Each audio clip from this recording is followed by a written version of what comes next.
మీ పిల్లలు ఎంత కష్టపడి చదివినా, చదివింది చదివినట్టుగా ఈజీగా మర్చిపోతున్నారా? ఎన్ని విధాలుగా నేర్పించినా వాళ్ళకి అస్సలు మెమరీ పవర్ బాగుండట్లేదా? అయితే మీ పిల్లలతో ఈ సింపుల్ ఆసనాస్ ప్రాక్టీస్ చేయించండి. డెఫినెట్‌గా వాళ్ళ బ్రెయిన్ షార్ప్ అవుతుంది. అండ్ అలాగే వాళ్ళ ఫిజికల్ అండ్ మెంటల్ హెల్త్ కూడా ఇంప్రూవ్ అవుతుంది.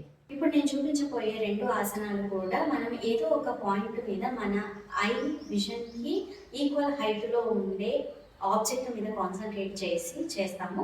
సో, మీరు ఏదో ఒక ఆబ్జెక్ట్‌ని మీ కళ్ళ ఎదురుగా చూజ్ చేసుకొని, దాని మీదనే కాన్సంట్రేట్ చేస్తూ ఈ ఆసనాలు ప్రాక్టీస్ చేయాల్సి ఉంటుంది.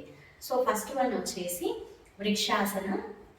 ఇలా ఒక కాలుని మడిచి ఇంకొక కాలు యొక్క తొడ మీద ఉంచాలి. ఈ మడిచిన కాలు ఇలా సైడ్ వేసి ఉండాలి. ఇక్కడ మీరు నమస్కారం ముద్ర తీసుకోవాల్సి ఉంటుంది. మనం ఏదైతే పాయింట్ మీద కాన్సంట్రేట్ చేస్తున్నామో ఆ పాయింట్‌ని లేదా ఆ వస్తువుని కన్నులు ఆర్పకుండా తదేకంగా అలాగే చూస్తూ ఉండాలి. ఇక్కడ మీరు బ్యాలెన్స్ చేయగలుగుతున్నారు అనుకుంటే నిదానంగా మీ చేతుల్ని నమస్కార ముద్రలో పైకి తీసుకో. సో, ఈ పొజిషన్‌లో మీరు ఎంత టైం ఉండగలరో అంత టైం 2 కాళ్ళతో కూడా ప్రాక్టీస్ చేయాల్సి ఉంటుంది. నెక్స్ట్ సెకండ్ ఆసన వచ్చేసి తాడాసన. సో, ఈ ఆసనంలో మనం గాలి తీసుకుంటూ పైకి వెళ్ళి మన ఎదురుగా ఉన్న ఆబ్జెక్ట్ మీద కాన్సంట్రేట్ చేస్తూ మన కాలి మునివేళ్ళ మీద నిల్చుంటాం.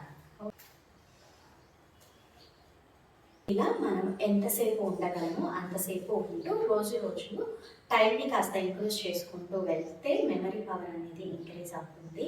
సో దట్ మీ పిల్లలు బాగా చదువుకుంటారు. చదువుకున్నది గుర్తుంచుకొని లైఫ్‌లో బాగా ఎదుగుతారు.